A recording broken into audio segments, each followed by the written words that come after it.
Hi hello నేను మీ రమ అండి. అందరూ ఎలా ఉన్నారు? నేనైతే చాలా చాలా బాగున్నానండి. అందరూ బాగుండాలని చెప్పేసి మనస్ఫూర్తిగా భగవంతుని అయితే ప్రార్థిస్తున్నాను.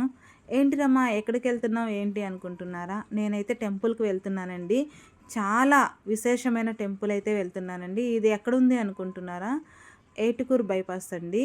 ఏటుకూరు బైపాస్ అంటే గుంటూరులో ఉంటుంది. గుంటూరు ఏటుకూరు బైపాస్ అభయాంజనేయ స్వామి అంటే తెలియని వాళ్ళైతే ఉండరండి. ఎందుకంటే ఇక్కడ చాలా విశిష్టత ఉంది. ఇది దీనికున్న చరిత్ర వచ్చేసి ఏటుకూరు బైపాస్ కాబట్టి ఇక్కడ యాక్సిడెంట్లు అయితే ఎక్కువ జరుగుతూ ఉంటాయండి.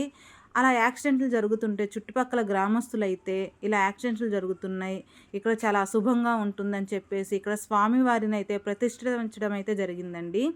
ఈ స్వామివారి హైట్ వచ్చేసి 79 అడుగులైతే ఉంటారండి. గర్భగుడి ఉంటుంది అక్కడ. అలాగే మనకి పూజ సామాన్లు కానీ అన్నీ ఇక్కడ దొరుకుతాయి. నేనైతే ఈ టెంపుల్కి చిన్నప్పటి నుంచి వెళ్తున్నానండి. కాబట్టి ఇక్కడ నాకు అందరూ కొంచెం పరిచయంగానే ఉంటారు, కొంచెం మంచిగా మాట్లాడుతూ ఉంటారు.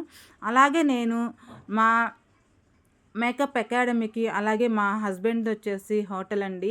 హోటల్కి కూడా నిమ్మకాయలు తీసుకొని పూజ చేయించుకొని అయితే తీసుకెళ్తానండి. ఎప్పుడు వస్తూ ఉంటానండి వీక్లీ వన్స్ అలాగా. నాకైతే చాలా చాలా బాగుంటుంది ఇక్కడికి వస్తే.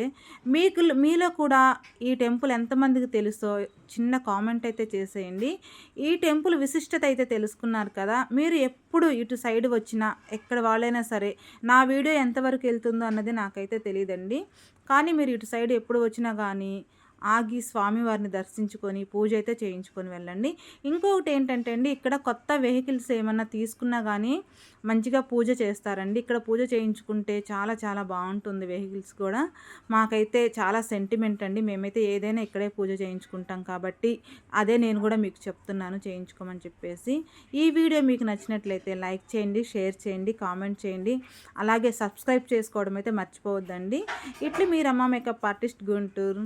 ఇక్కడైతే గర్భగుడిలో స్వామివారిని అయితే చూస్తున్నారు కదండి. ఇక్కడ 8 అడుగులైతే స్వామివారు 8 అడుగుల్లో అయితే ప్రతిష్ఠించడం జరుగుతుందండి. ఇక్కడైతే హనుమాన్ జయంతి వచ్చేసి చాలా చాలా బాగా చేస్తారండి. మీరు కూడా ఎప్పుడైనా వీలైనప్పుడు వెళ్ళి దర్శించుకోండి స్వామివారిని.